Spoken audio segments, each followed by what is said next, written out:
Hello again, everyone. Edwin Learnard back once again. In this YouTube astrological segment, I'm going to be dissertating and talking about having a Pisces Sun and a Gemini Ascendant in a natal chart.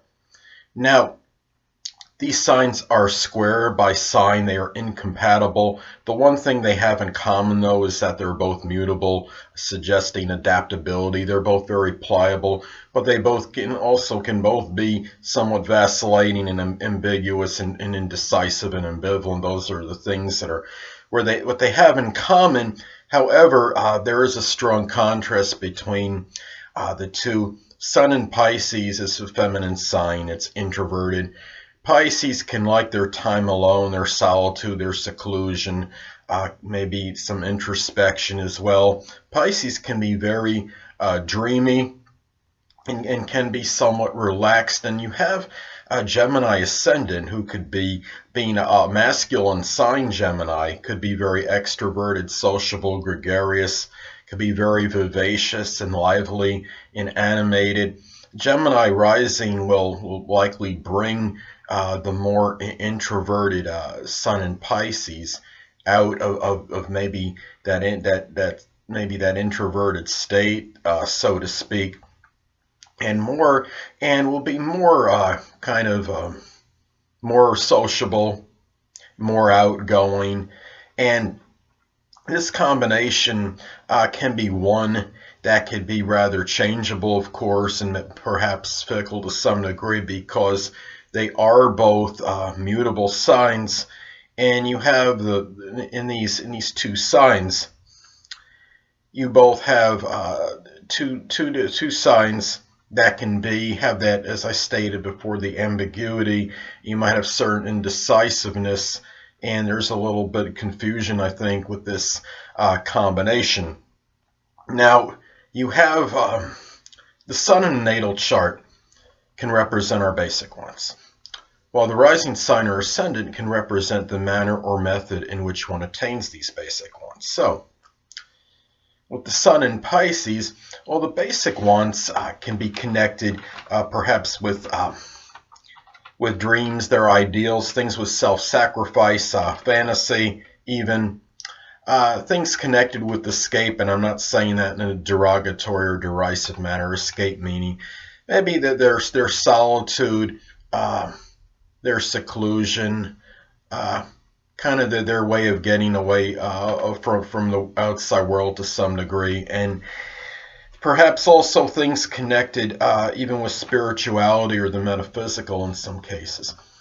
Now, having a Gemini ascendant, perhaps one or more of these things may be attained perhaps through their communication, perhaps through their versatility, maybe as far as the dreams, the ideals. This person might be somebody that writes about spirituality or the metaphysical, or communicates. It's something on YouTube, for example, and does this in a very communicative and eloquent and verbose manner. It could be somebody that writes fantasy or fiction books, or writes books connected with the metaphysical or spirituality. Maybe like an astrology author could be another example. It could indicate that maybe the Pisces Sun dreams and ideals may be attained somewhat, or maybe not somewhat, maybe attained through a Gemini-like career, such as writing, broadcasting, anything with communication, data communication. Satellite repair could be another example. Information technology, even with just something that requires dexterity, working with the hands, such as a kind of mechanic like an auto or refrigeration mechanic can be another example. And this could be something where this person can have, you look at the Pisces and Gemini combination, and you have Gemini rising, that could be rather restless. And you have the Pisces Sun can have that, as I stated, the ambivalence and the ambiguity. And you really have I think the key is for somebody with this combination to obviously, what might be difficult is sometimes finding that direction, and perhaps Mercury, let's say if the person with this combination has Mercury in Aries, for example, or Mercury in Aquarius, that may help a little bit as opposed to having Mercury in Pisces. But I think there are, and if the person obviously has some contraindicators in their natal chart, such as a heavy, strong, a fixed element, that might help as well. So those are some things to look at as far as this combination goes. And also, it's important to look at the aspect, if any, that is made between these energies, because this could indicate how these energies may integrate or may not integrate as well.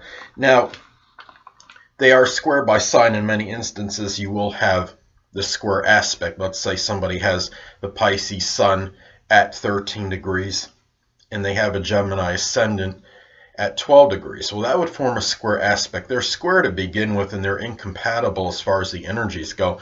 But this would even further accentuate and intensify, I guess you could say, the incompatibility and perhaps a difficulty in integrating these energies.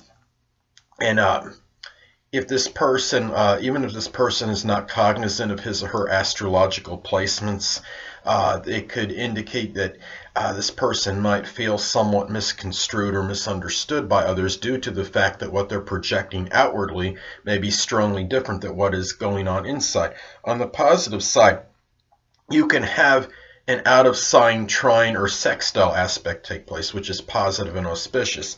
Now, let's say the Pisces Sun is at 1 degree and the Gemini Ascendant is at 28 degrees. That would form an out-of-sign trine aspect, which you would actually, even though the energy, you still have the incompatibility by the signs, but you would have a little better integration of these energies, and it would be somewhat auspicious and positive because the aspect is positive, and a little better integration with these energies than otherwise indicated. Now, the same could be said if you have an out-of-sign sextile aspect take place between these energies. Let's say that the Pisces Sun is at 28 degrees and the Gemini Ascendant is at 1 degree. Well, that would indicate an out-of-sign sextile aspect, in which is like what I described with the trine out-of-sign trine aspect before.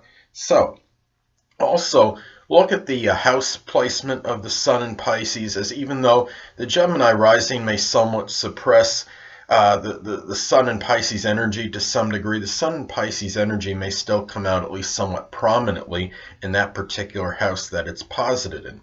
Now, let's say the person has the Sun in Pisces in the 9th house. Well, that energy may be weakened and diminished to some degree because the 9th house is a cadent house, and cadent houses, the energies generally are not going to be expressed as strong as opposed to the succedent or angular houses.